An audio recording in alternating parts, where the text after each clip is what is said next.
Value This with Dr. Lori. What a coincidence. Dr. Lori is right here. Here I am.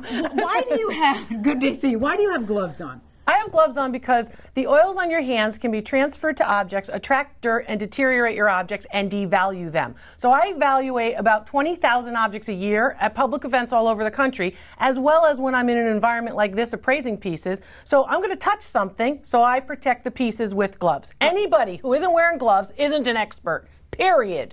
Oh gosh, you know you can't. Years in major museums, the standard issue, like on a construction site, they give you a hard hat. In a museum, they give you gloves. Okay, well, the way I've been dropping things around here, they should give me a hard hat. So, should somebody, when they go to, we're at One of a Kind Consignment Gallery, great place in Princeton, should the person who's here buying wear gloves in a place? Well, no, I mean, I'm handling a lot of objects. Okay. And even in your house, you don't have to worry, oh, I can't touch my Hemmel figurines without gloves because Dr. Lori's wearing gloves. Right. I do it because with the multitude of objects that I handle, out of respect for the objects, you got to make sure condition is king. You got to make sure it's in good shape. So that's what the gloves are for. Speaking of that, condition being king, we're talking prints. Well, we're talking about damage. You know, I always say don't buy damage, period.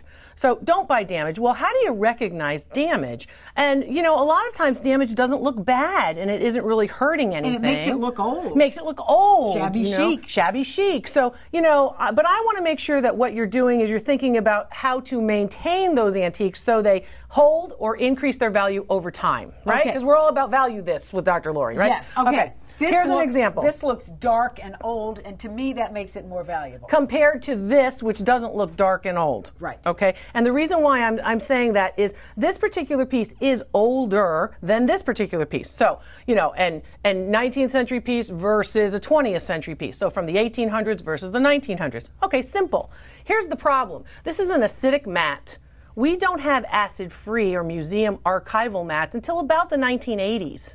So everything that's basically matted prior to that is acidic. Which means it's going to eat through something? Which means acid is present, and when it is actually framed up under glass, this will become a nice dark color.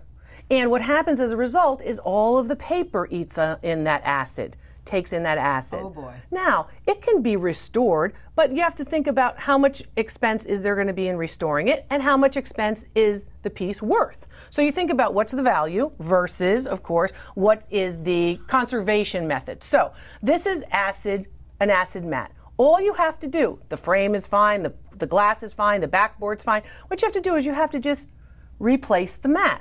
Now, you could choose to have a paper conservator conserve the print, but it's really not going to increase value all that much. So it looks good, but you want to have an archival matte, an acid-free, buffered, 100% cotton rag matte on all of your prints if you want to hold them. If you don't care about their value down the line, fine, leave it the way it is. Okay, this is worth what? What would it cost to get it on acid-free? Oh, an acid-free mat like this is probably $50. Oh, okay. For the mat. Okay. That doesn't mean that doesn't mean you have to change the frame. You don't have to change the frame. You just have to basically replace the mat. Okay. Now, when you get in there, you're going to see a line, a pretty significant line all the way around where the old mat was. So make sure when they cut your new mat, they cut it to that line. Okay. So is this more valuable than this? I think the Age is not a value indicator. So this one's older. Is it necessarily more valuable? No.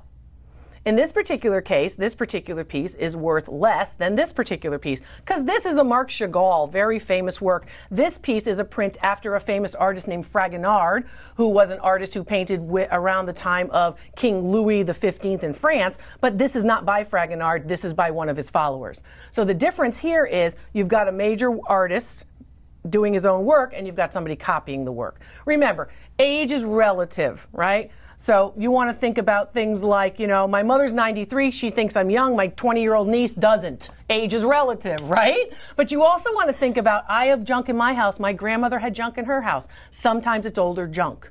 So thinking of that, you want to think about pieces that are in good condition and keeping them in good condition. Acid-free mats will help keep them in good condition. Some objects you say, you know what, that mat doesn't bother me, it's not going to impact value all that much, leave well enough alone. It's your decision. Don't buy damage unless you really love the piece. That's right. Okay, Dr. Lori, thank you so much for letting us know about these prints and damage and that sort of thing. And, you know, sometimes that's just part of the history of the piece. It's the way I like to look at when I break stuff. Okay, Dr. Lori, thank you so much. Thanks for watching, and we'll see you next time.